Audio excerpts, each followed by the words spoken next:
Hi, my name is Mercedes Hess. I am a peer recovery coach here at Superior Connections, and today we are going to be interviewing one of our staff members who started out as a participant. So pretty excited about that. Can you tell us your name? Melissa Harrison. All right, and are you from Colorado Springs? How'd you find us? So I'm from Aurora originally. I moved up here to a different company, and my brother, who actually lives here, called me one day and said you guys had a whole bunch of openings. I came here. Our housing director actually was like, "Well, here's your bed when you want to move in." Yeah, you were in pretty much that same day. Yeah. You're just like, what? Yeah. Are you serious? Yeah, Yes. there's a lot of instances that end up happening like that. It's kind of a Yes. shocker for some of the people that are coming in here. They're just like, it was like, that's it. Yeah. So that's great. So how long were you a participant here before you started interning with us? I was actually a participant here. Let's see, 2 months, or well, 1 month, 24 days. Okay, all Yeah. right. How much time in total did you do in prison? 21 years. Okay, and how hard was that to come out of, a prison setting and reintegrate yourself back into the world? Considering I'm still trying to reintegrate, it's very hard. Yeah. My first day out, well, actually, it was my second day. I took a bus that I've taken my whole life because I lived in Aurora, and I missed the stop because I didn't recognize anything. And I pulled the thing because I thought I overshot it, but I wasn't sure, and I did. And then I couldn't find my way, and I was having a literal panic attack. Like, I started crying, hyperventilating, and some lady walked over, told me to breathe into a bag. And then once I calmed down, she was like, what's going on? And I was like, I'm lost. I don't know where I'm at. And like I started almost hyperventilating again. She was like, okay, where are you trying to go? And I was like, I have to go to the 16th Street Mall, and I gotta go to this cafe, and I gotta go meet my friend there. And she was like, sweetie, look right there. And she pointed right up the block, and she was like, that's the 16th Street Mall. The cafe you're talking about is 2 blocks over this way. You're gonna be okay. And I was like, okay. And yeah, like that's something I'll always remember because like I never thought I could be that way, but I definitely found out I can be. Yeah. And when did you first get into sober living, and where was that at? So that was 2022. It was wow, as a matter of fact, it was March 21st, 2022 when I got out of prison. Okay. And I went straight to the Don't Look Back Center, which is a program for women and trans women out of Aurora, Colorado. Okay. That's really awesome. Yeah. How was your first experience in a sober living? Different. It was different, but it was kind of the same, which kind of gave me a feeling of comfort because it's kind of like, okay, I've been in prison so long that I've always had a roommate. I've always been around a whole bunch of people, and I'm okay with it. It was just on a smaller scale. I still had a roommate. I was still around a whole bunch of people, and it was just on a smaller scale. I wasn't somewhere by myself like I thought I'd always be. And as a trans woman, did you run into any issues in any other sober livings? Yes. So after the Don't Look Back Center, I went to Hazelbrook. They say they're accepting of the LGBTQ community, specifically trans women, and they're not. And I what makes you feel that way? well, so I was down in Aurora at their one sober living, and then I transferred up here. And they were literally telling me, "Hey, well, you can't dress like this. You can't wear makeup, da da da da da." And were kind of making it hard for me. So they made me get away, like a whole bunch of clothing that was female. Basically, I was just wearing sweats the whole time until I got other clothes that they approved of. Okay. And how has that been different here? Because like when I first came here, everyone was really accepting. I told them about the issue. Um, and they're like, no, you can be yourself. You are who you say you are. That's fine. Like, just be yourself. You will go with. They asked, they're like, do you want to be female or male? Like, which room do you want to live in? I told them female, and they're like, okay. Whereas with Hazelbrook, If you were born biologically female and want to go with the males, you cannot. If you were born biologically male and want to go with the females, you cannot. And it's interesting to the LGBTQ community and addiction, unfortunately, goes hand in hand. There's a lot of addiction that runs Yes. rampant through that community. So seeing that the disconnect in these places where it's really not welcoming for, people that are trans or that are in the LGBTQ community to be there. They're not welcomed in the same way. So it's that kind of eliminates a lot of support for a whole group of people, and that's got to be really difficult. So when you first got to our program, what were some of the struggles that you had as a participant? When I first came here, I had just got out of prison for the second time. I was literally on the verge of relapsing when I had come here. That's why my brother had called me, because I was at Hazelbrook. That time they had tried to make me sign a contract saying that I wouldn't act trans, I wouldn't act female, I would grow a beard and mustache and all types of other stuff.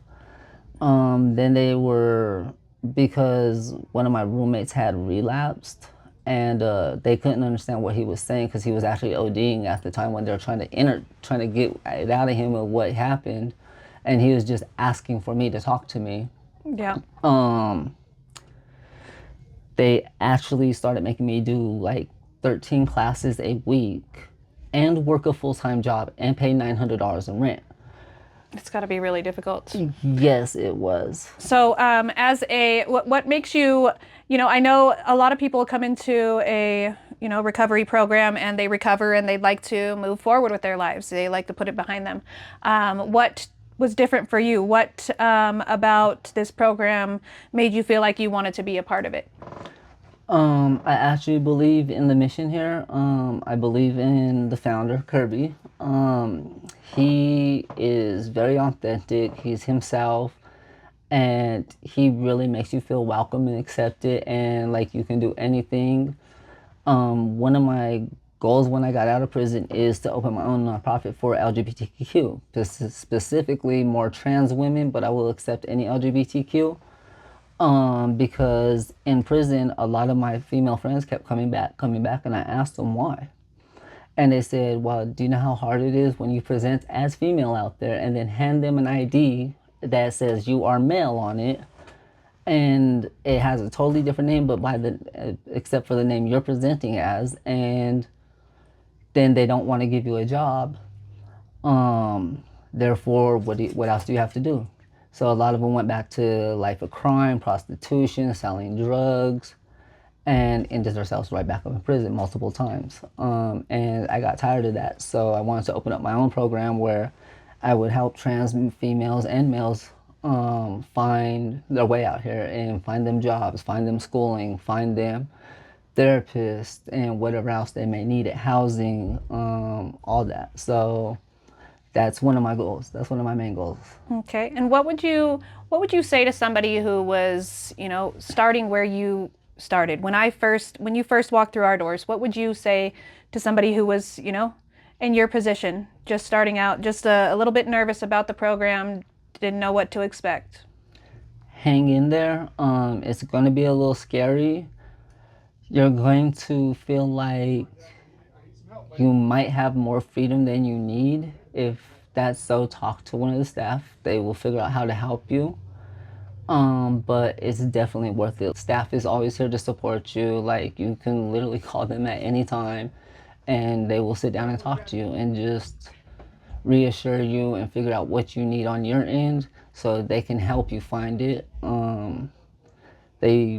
They're not going to do it for you, but they will give you the resources and be by your side as you figure that out for yourself. That's awesome. That's Yes. really awesome. So you are planning on putting together an LGBTQ support group here at Superior? Yes, Connection to Change, and it is basically an open discussion night where you can come in, talk about your concerns, whatever problems you're housing, if you need housing, medical, jobs, let's see, what else, clothing, all that, STI testing, which I'm trying to get that through Hey 719. Cool. Yes, and then Prisma is going to be doing the clothing part and the gender affirming part. Okay. And what makes you feel like this is your mission, dude? Where's your passion come from? Why do you feel like you need to be the voice for these transgender women and that community? What is going on in that community that makes you feel like they need that voice? Because yes, we're labeled under the LGBTQ community, but it's not our sexual orientation. This is our gender identity. And we face a whole different set of problems because not only on top of trying to find our way, we have different medical concerns with hormones, blood tests, different risk factors because of the medications we have to take. And with that, we have to figure out a different way to approach things because different drugs act differently within our body because of the medication. We're at higher risk for cancer, for blood clots, all that. And so there's not very many places that cater to LGBTQ, specifically trans women. Okay. I know of 2 places exactly. Well, here you are, rounding out as a third, right? Yes. So I want to know, how hard has it been dealing with other participants as a coach now? I mean, you've gone through your coaching certifications. You've gone through four different Yes. certifications now. Yep. So you are on your way to your QBHA, and I'm really proud of you for that. But how has it been different in presenting as a participant and then shifting to a coach? Has that been difficult for you?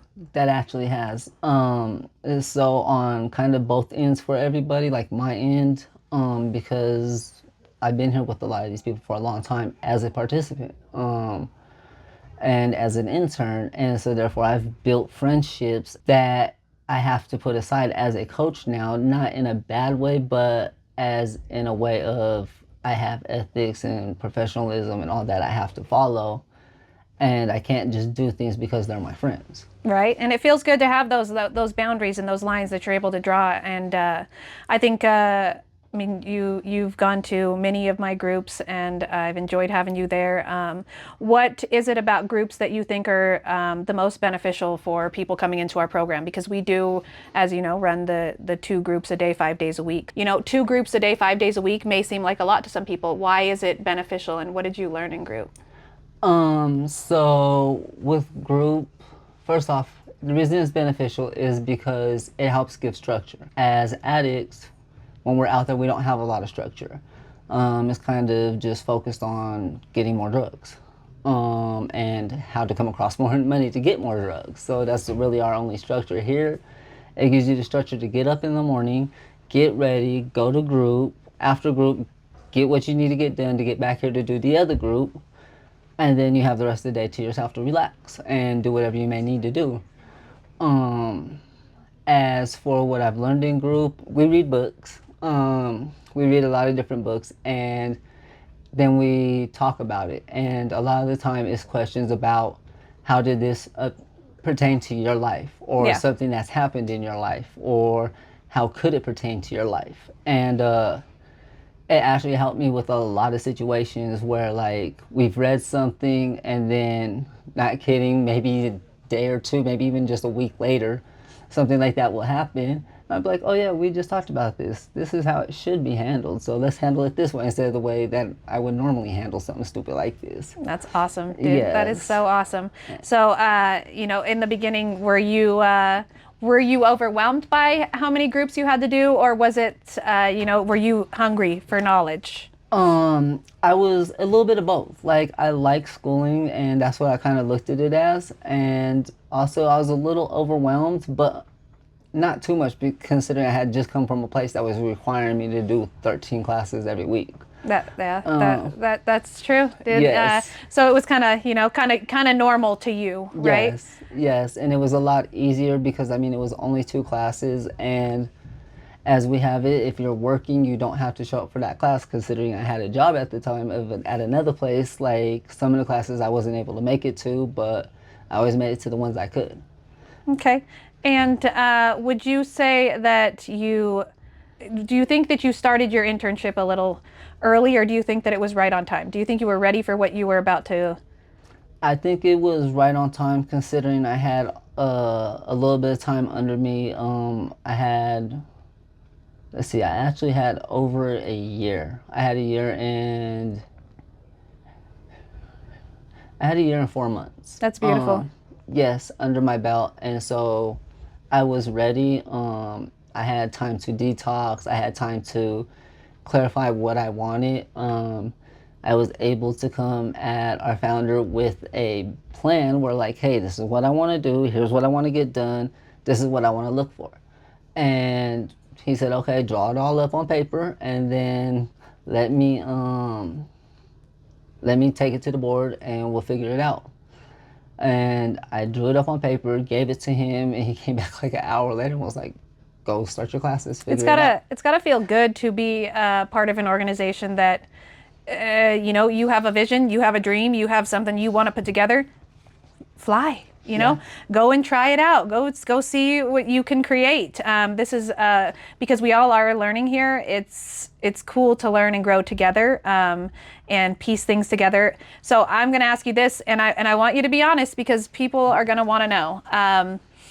How does it work living in a house with 30 plus other people?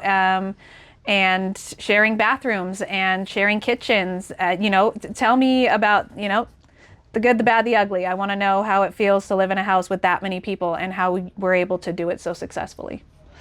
I mean, at first it's a little hard. Not gonna lie, because like you're trying to figure out everyone's personalities. You're trying to figure all this other stuff out while you're trying to figure out yourself at the same time. And a lot of us are emotionally dead, so now we got all these emotions because we're getting sober, and so therefore we're trying to figure out how to regulate them and not like tear people's heads off or cry at the drop of a dime. We've got a few. Yes. And so we're trying to figure that out. But once you get to know everyone here, it's like a family. Like we're all like a family. And it's different from being a participant to being staff. Because like as staff, they come to you with all of their problems. You know what I mean? Whether that's 12 o'clock in the afternoon or 12 o'clock at night. Like if they feel they need you, they're coming to you to figure it out. And that part I don't mind. Like sometimes I do. Like if I haven't had very much sleep, like of course, because like I still have my own things I have to deal with on my off time. Yeah. And then I still don't really have off time because I still have to help them when they need it. So I don't know. I like it. Like for me, I like it. Some people don't. Some people do. It just depends on where you're at. But most of us here do not mind. Don't care. We will. Okay, it's 3 o'clock in the morning. You want to talk about what's going on? Let's go. Yeah, that's cool. The 24-hour support. Yes. It's a big thing. Being available for somebody like that is really Yes. important. And I think that for me, I know that during my early recovery, helping others helped me. So I imagine that must be a little bit similar for other people as well. Would you say that being a participant and then being a coach kind of kept you more in line than you would have if you just stayed as a participant? Yes, I believe so. Because as participant, it's easy to just fall into the routine and then become lackadaisical, I guess would be the word. And therefore that creates opportunities for you to do other stuff that you probably shouldn't be. Especially if you're not focused on what you want to do and what you need to do. If you don't have an end goal in mind, unfortunately, we've seen many participants like that, and you tend to lose your way.